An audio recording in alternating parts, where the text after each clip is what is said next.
I'm co-chairing the SFO club of the LPEA. So I'm animating, family offices and funds aggregating high net worth individuals. Working for 15 years for Wendel.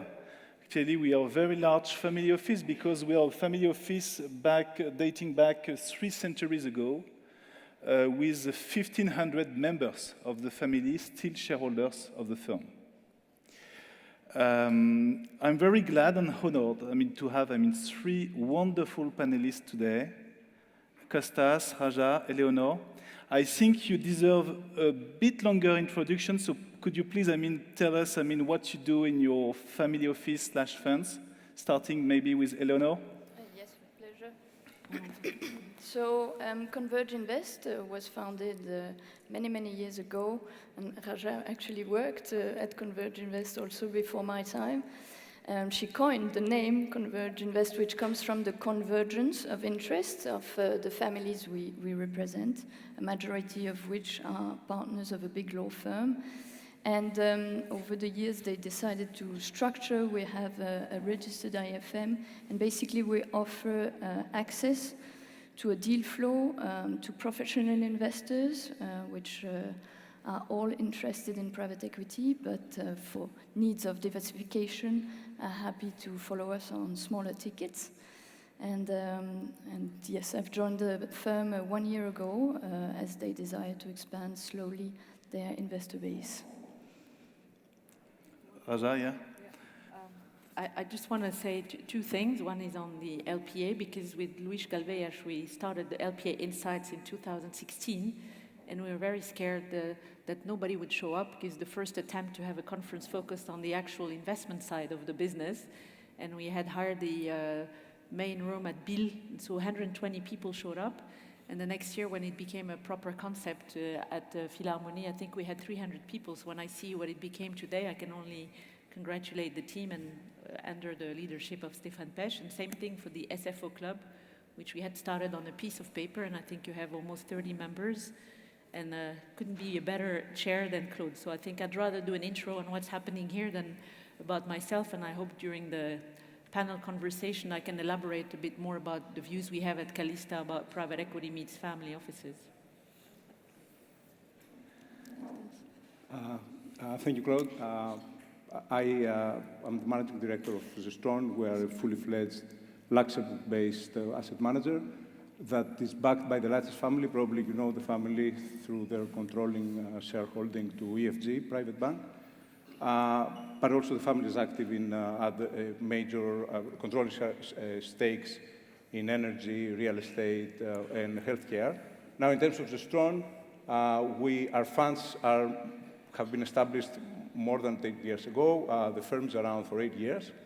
And we manage about 2.3 billion USD. And the bulk of our investment is in private markets. We follow, I would say, a very highly disciplined approach. Our funds are a mix of primaries and co-investments. And we are very much US focused and mostly in the mid and lower mid market. We have fully fledged investment teams here. We travel and meet hundreds of GPs every year in the US. And it's the first time in the next few months that we will launch our 4th fund that we will open to other family offices. So it's been a very enriching experience to be talking to other family offices over the last few months. Thank you, Kostas. So I was a bit surprised, by the team when they asked me to moderate this panel, because actually there's nothing new in family offices or high net worth individuals investing in private equity. Family offices have been LPs of private equity funds for years, if not for decades. How adapted is private equity to the needs, to the requirements of family office, Rajaa? Well, you mentioned funds, but I want to stress the fact that families, depends what you call families, but families love private equity for direct as well, and for the ability to reproduce the story that created the actual wealth, and back more new entrepreneurs who require capital. So for me, private equity really represents the opportunity for private capital to sustain the effort of innovation and development and scale efforts in investing. I mean, funds is part of the equation, but I hope during the debate we can also talk about how funds have evolved for families into co-investments and directs. And it's all about flexibility and unconstrained investing, because for families, the idea to be able to get in and out at a very specific period of time is probably less important than it is for institutions. And I'm sure there's a lot of institutions in the room. It would be useful as well to elaborate a bit about the differences between different types of LPs. Kostas. Yeah, I would definitely agree. I think private equity offers this optimal middle ground between the hands-on entrepreneurial experiences that family offices have, that's part of their DNA, and the rather boring and passive investing in capital markets. In the middle, you have private equity, where you have direct visibility to the underlying companies, also direct visibility to the GPs that will manage those investments eventually. You have alignment of stakeholders, and basically overall, this creates a sense of control for families, and probably it gives them a clearer path to value creation, so they feel more comfortable with that. And one more point, I think when it comes to families that they want to invest in smaller and medium enterprises, then I guess private equity is a necessity, because private equity is the best environment for those companies to thrive, rather than equally sized companies that are public entities where they have to deal with their quarterly earnings and with a bunch of misaligned investors with different time horizons. And just to wrap up, it's a known fact that when you're ultra high net worth individuals, and I take that part more than the families, because at Converginvest, most of our LPs are actually individuals that are looking to build up their portfolio and get access to private equity. It's an asset class that is naturally appealing to entrepreneurs, and it's an asset class that they want to have access to. But as we will discuss for sure at one point, of course, diversification is not always easy to achieve when the tickets are high, and also selection can be tricky. And I think it's a bit naive maybe, but we are all the perfect examples that there is a desire and a need for structures like us to get access to private equity for individuals and family offices, and that's basically the importance. Thank you, Eleonore. I mean, all three, you were right telling me that private equity, be it through funds or direct, is one asset class amongst other, actually, amongst real estate or listed stocks or other asset classes. How do you build a portfolio? How do you allocate private equity in the portfolio you are trying to build for families or for high net worth individuals? Rajaa. I'm not a portfolio allocator, but you made me think of the fact that there's a bit of a learning curve effect for investors like private capital. And if you look at the panel here, we represent a bit of that, because I would say you start by going, into common SPVs, because you want access to the asset class with maybe lower amounts, only through funds, maybe even fund of funds, which is a very healthy way to start. And as the learning curve you get up the learning curve, you go more and more direct. And Kostas kind of mentioned the fact he's becoming a GP to some degree. And you guys at Wendel, I think you acquired a stake in a big private equity fund, which also makes you become a GP. So I would say for the families that I work with, which is a lot of entrepreneurs, PE is 20 to 50% of allocation. And within that, it's half between funds and directs. And the question is, how do you do it? And then I cannot comment on other asset classes, but I'm sure you can. Okay. Should I speak next? Actually, I believe you start by trying to figure out the drivers of returns and risk in private equity, and also the other investments you have or you might plan to have, and you try to see how this fits together. Now, private equity has many, I would say, dimensions that you have to look into.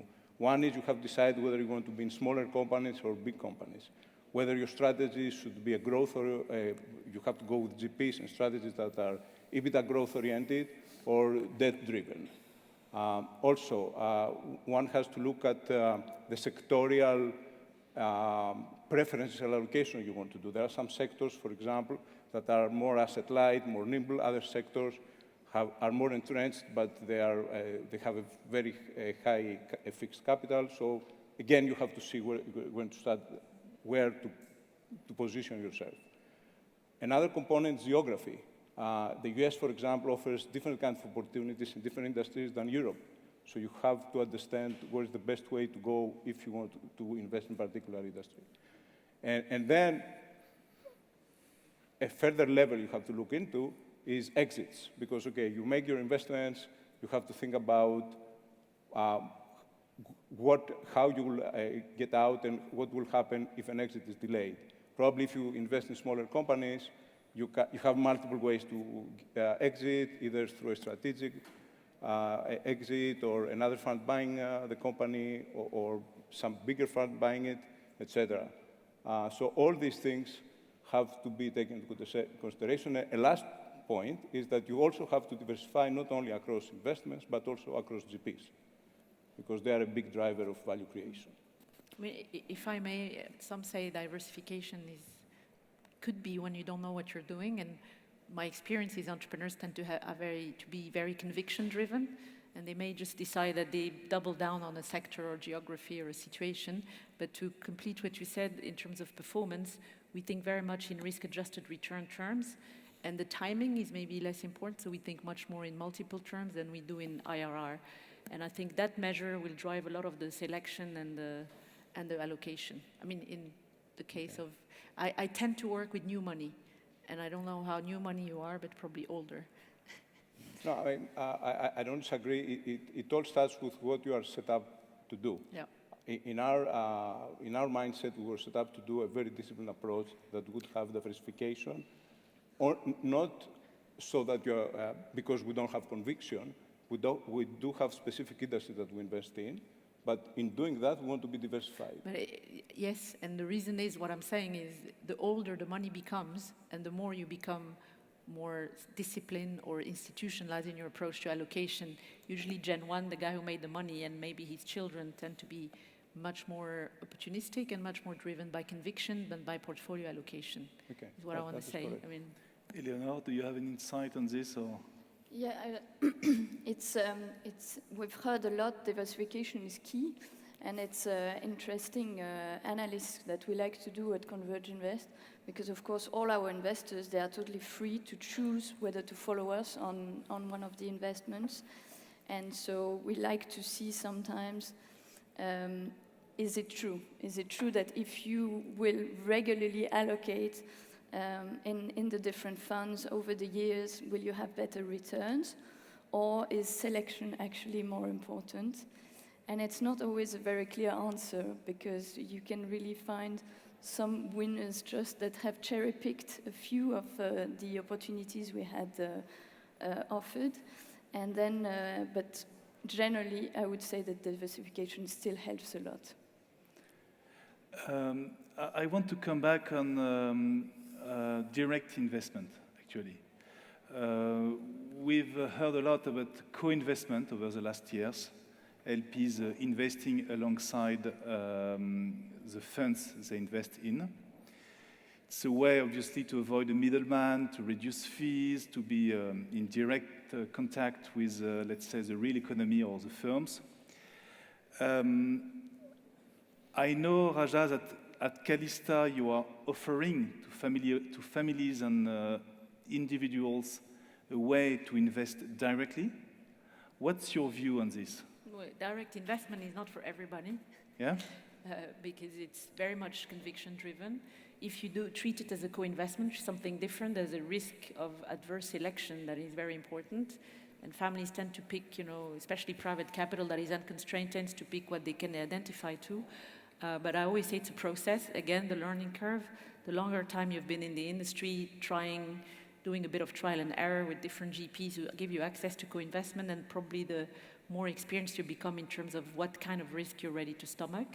That's the first thing. And second, of course, you have to be equipped. Actually, that's the reason why I set up the business. I used to work for a single family office, and you realize that the more entrepreneurial you are, the more you cut corners, because you trust your intuition, you've been successful, so you think you know, until you start, making mistakes of allocating to the wrong people. And then if you have a very structured due diligence process, and that's our tagline, you work like a GP, but you think like a family, you go the full circle, and I always say it starts and it ends with people. In the middle, you can use AI and all kinds of digital tools to automate and streamline your process. But I think fundamentally direct investing means direct to people. So if you don't trust the team, if you don't have a complete transparency and alignment, which you mentioned earlier, don't touch it, because there'll be a long road. It's fraught with all kinds of traps. There'll be bad surprises, and that's why we're very, very focused on due diligence and figuring out how we could lose the money. Once you know where the risks are, you can try and mitigate them, and you feel more relaxed to go through the journey with the entrepreneur, the company, or whatever you're backing. So it's a lot of dimensions. That's why I started by saying it's not for everybody. And if you want to be passive, definitely don't go into direct. It's a very active way of investing, but for entrepreneurs, it's very exciting. If you know the sector, if you know the people, and if you can help them create value, and that's what I love the most. Typically, a family would want to go on the board because they really want to help. They don't go to control, they go to help and contribute to value creation. And that's my passion, obviously. Eleonore, is it something that your partners ask for, direct investment? Yes, absolutely. They're very interested in direct. First, because it's much more exciting, simply. It aligns with their passions. But of course, we are also there to monitor the investments and to do reporting, which takes a lot of time. And most of our LP bases, they actually have a day job. So they appreciate that the team is there to do the follow-up on the investments, to go to the investor meetings, to be eventually at a board if that is required in the investment. But this proves also the necessity to structure and follow your investments. And I think that especially in the private markets, it's very important to follow and not keep track, because you might tend to think, it's a PE fund or it's a direct investment, so I'm going to put my money and I'll see it come back, hopefully, with a nice double-digit IRR or 2 times X MOIC. But you actually have to follow your investment, so you need a team to do that, and this is why we are structured as we are, is to also follow on the investments, do the reporting, do the cash flow monitoring, etc. And the liquidity as well, yeah. Exactly. What's your view on this, Kostas? Yeah, no, clearly a successful direct investment can have great returns, low fees, etc. On the other hand, the more you go towards direct investing, the more substantial of an in-house team you need.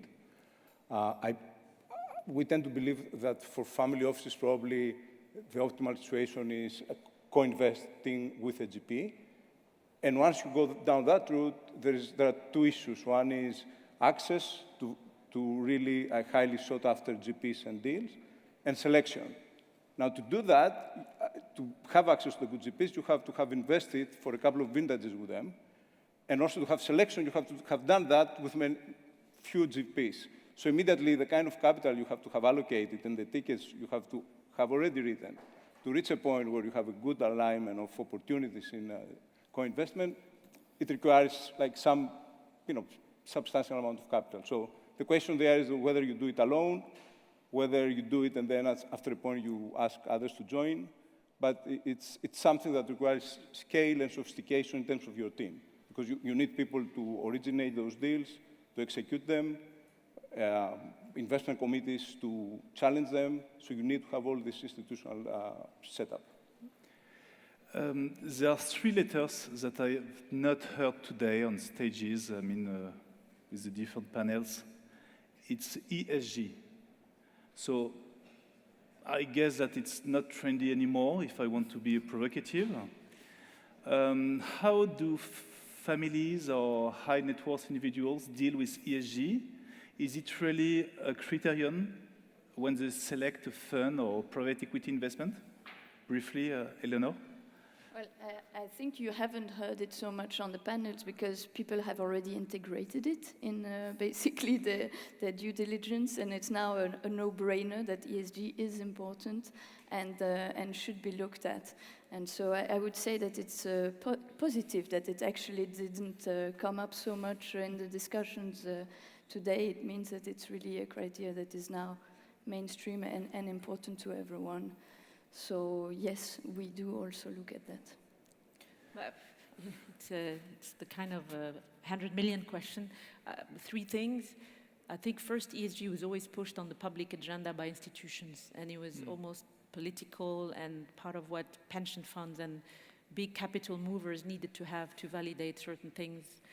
For families, that's my second remark, in a way, they say, some of them say we're ESG by design because they care. They will pay attention to soft factors. I mentioned people earlier, so it's reflected. But in practice, if I look at my empirical experience, it's about generations. So when I work with Gen 1, the word almost never comes up. And when you start going Gen 2 and 3, probably that's all that matters. And in that case, it's not anymore to be just sustainable. They just want to have impact. Why? Because the money they didn't earn, but they feel they have a duty of preservation and impact on the world. And when we work with older money, it's a big deal. But then it almost pushes the financial performance to second rank. And I know we say it's not you can do well and do good, but it's very much dichotomized in my world, at least, of family money. Kostas, is something that you're witnessing with the family that you... No, first of all, I will agree with what was said. I believe ESG is, first of all, very good investment practice, especially for long-term investments. By following ESG rules, you are ensuring that what you are getting into for the long term is not going to blow up on you or create issues you didn't expect. Now, the only thing I would like to add is that there is a cost associated with a fund calling themselves ESG compliant or ESG fund versus not.